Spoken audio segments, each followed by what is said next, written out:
न्यायालय ने धारा 127 दंड प्रक्रिया संहिता के तहत पति की सेवानिवृत्ति के बाद आय में कमी के आधार पर भरण पोषण में कमी की मांग को खारिज कर दिया। पत्नी के जीवन स्तर को ध्यान में रखते हुए भरण पोषण राशि को 25,000 रुपये प्रतिमाह निर्धारित किया गया, जिसमें हर 2 साल में 5% की वृद्धि होगी।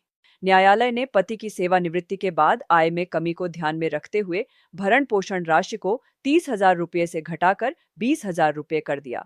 पत्नी ने इस आदेश को चुनौती दी, जबकि पति ने इसे और घटाने की मांग की। न्यायालय ने भरण पोषण को 25,000 रुपये प्रति माह तय किया, जिसमें हर 2 साल में 5% वृद्धि होगी। पत्नी के वकील ने तर्क दिया कि पति की आय को छुपाना और कम वेतन का दावा करना कानून की दृष्टि में अमान्य है। न्यायालय ने पाया कि पति के पास शेयर बाजार, भविष्य निधि, ग्रेच्युटी आदि से आय के स्रोत हैं। पत्नी एक गृहिणी है और बेटे पर निर्भर है, इसलिए भरण पोषण में कमी अनुचित है। न्यायालय ने भरण पोषण की राशि को 25,000 रुपये मासिक करने का निर्णय लिया, जिसमें हर 2 साल में 5% की वृद्धि होगी। यह निर्णय पति की सेवानिवृत्ति के बावजूद पत्नी के जीवन स्तर को बनाए रखने के लिए लिया गया।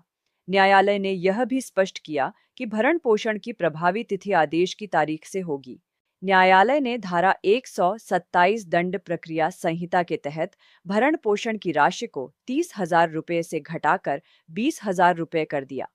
न्यायालय ने पति की सेवानिवृत्ति के बाद आय में कमी को ध्यान में रखते हुए यह निर्णय लिया। हालांकि पत्नी ने इस आदेश को चुनौती दी, क्योंकि पति की अन्य आय स्रोतों को नजरअंदाज किया गया।